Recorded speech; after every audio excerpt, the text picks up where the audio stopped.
Hi guys, this is Ryan Dunn from AMH Network, and this is Cancer Bats. Hey, AMH Network. Alright, so first question for you guys. You've already played 3 shows on Soundwave, and you've got 5 more to go. You're one of the busiest bands going around on the tour. I'll take that. How's the first shows been? Awesome. Good? So far so good, yeah. Yeah, we flew in and then did a Brisbane Sidewave show, which ripped. It was Bullet and Miss May I. Kids were pumped. It was really, really hot. We heard the air conditioning wasn't working. And did I screw it up already? No, it's just making a bad joke too. Oh. Or something. And then did the Brisbane Sidewave. It totally ripped. Or did their Soundwave, sorry. Did the actual festival. It ripped. And then we flew into Sydney. And We missed the rain. You didn't get yeah, we didn't get rained on at all. Yeah. Totally ruled. That works for you guys. And then we're actually being the laziest we've ever been. We have like a million days off now. Alright, cool. So you already got, so like I said, you got shows on tonight? No. No, tomorrow night. Well, Sorry. we do technically because we're going to rip the pit for Sick of It All, Madball, and VOD. So I'm going to take that as seriously as I would our own performance. Stretchy, putting on show clothes. Yeah, I'm going to put on my show clothes. We're going to just ignite the pit. Vocal warm-ups. Yeah, I'm going to keep, I don't want to lose my voice singing along to Sick of It All. No, you don't. So you've got the extra shows coming up.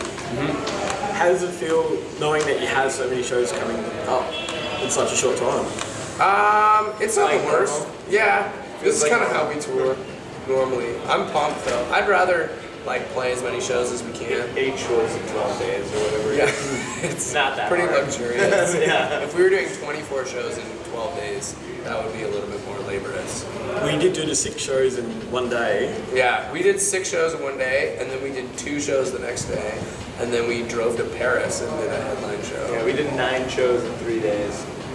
That's the math. That was the math. Break it down. Over two countries. 3 days. That was a grinder. So this is like, oh, you gotta go to the beach. You're gonna have to go ride a skateboard. Yeah. I would take that. Your show tonight is watching VOD. I can do that. So what bands are you keen on seeing, catching up with?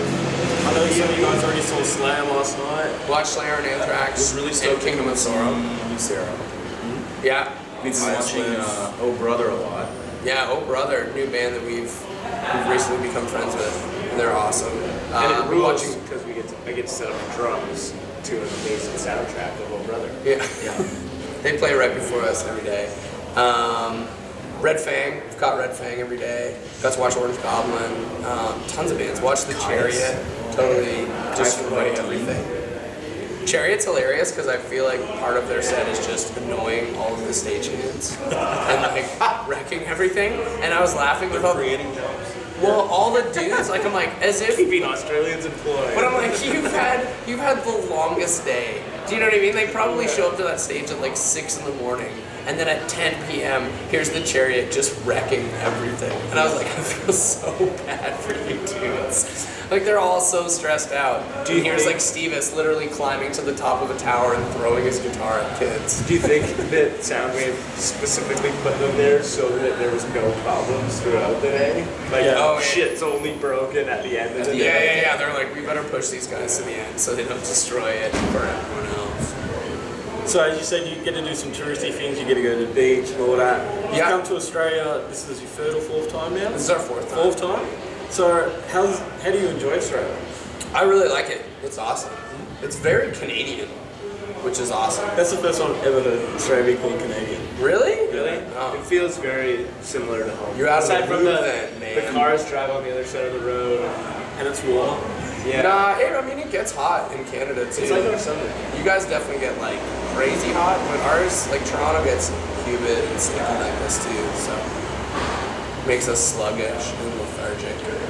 But I'd much rather spend our winter in Australia. yeah, true. Drinking a flat white, hanging out, having a Bundaberg.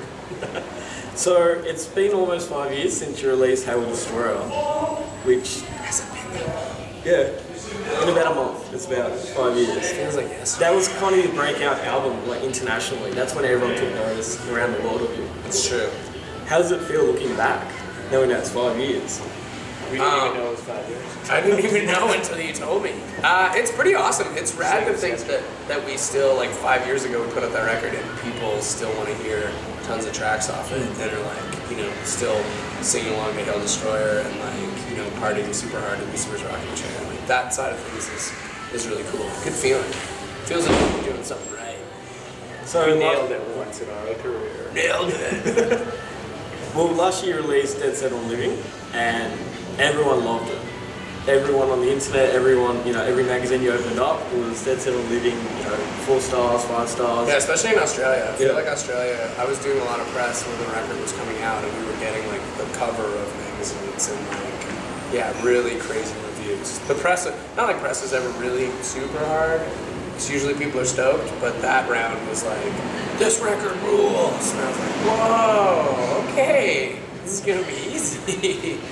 But yeah, it seems like people were really excited. Journalists like our band though. That's definitely one thing. Journalists, sound guys, bartenders, other bands, Door girls. That's like a breed of people that are interested in our music.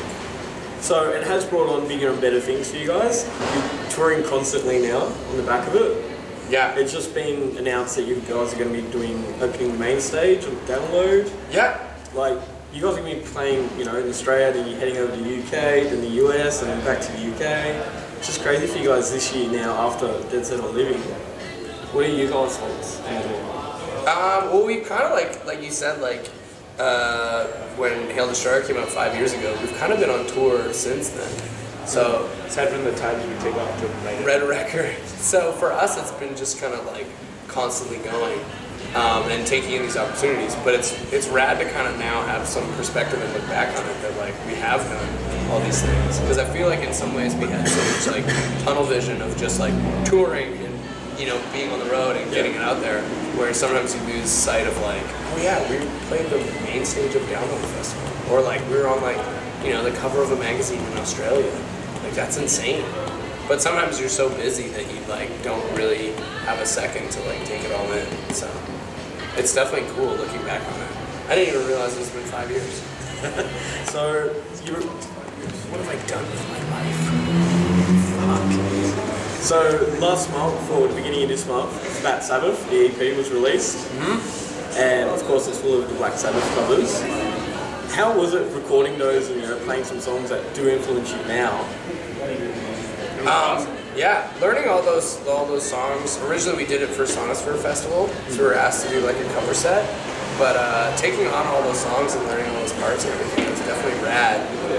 To kind of like really go over like, you know, one of the like most influential metal bands of all time. To like go over their songs with like a fine tooth comb and kind of really figure out how they put them together and how they made it work. It's like cool doing that. I would recommend anyone to do that actually as a musician, because it will make you. It's a good exercise to like Yeah. get ready to write it. And to just brush up on your chops. So if there is a Bat Sabbath song, if there was a Bat Sabbath song that you had to play at a show every time, what would it be? I really like playing Into the Void. That's definitely. Or Children of the Grave. I mean, they're all Yeah, fun. It's fun playing. The only thing with some of them too is that you realize that a lot of people are Black Sabbath fans, but they know maybe the first verse of any song. Like playing War Pigs live is really funny because like Liam will sing one line and then everyone's going, Hallelujah! You're like, no, it's still we gotta wait like eight more lines. Or even on like Paranoid or like Iron Man, like people nail that first verse, and then when it comes to me like giving them the mic again, they're like, whoa, no way. No, I never learned more than the first verse. And you're like, oh, fair enough. So it's just made me realize that everyone out there is All right, thank you very much, guys. Thank you. Thanks for having us. All This has right. been fun.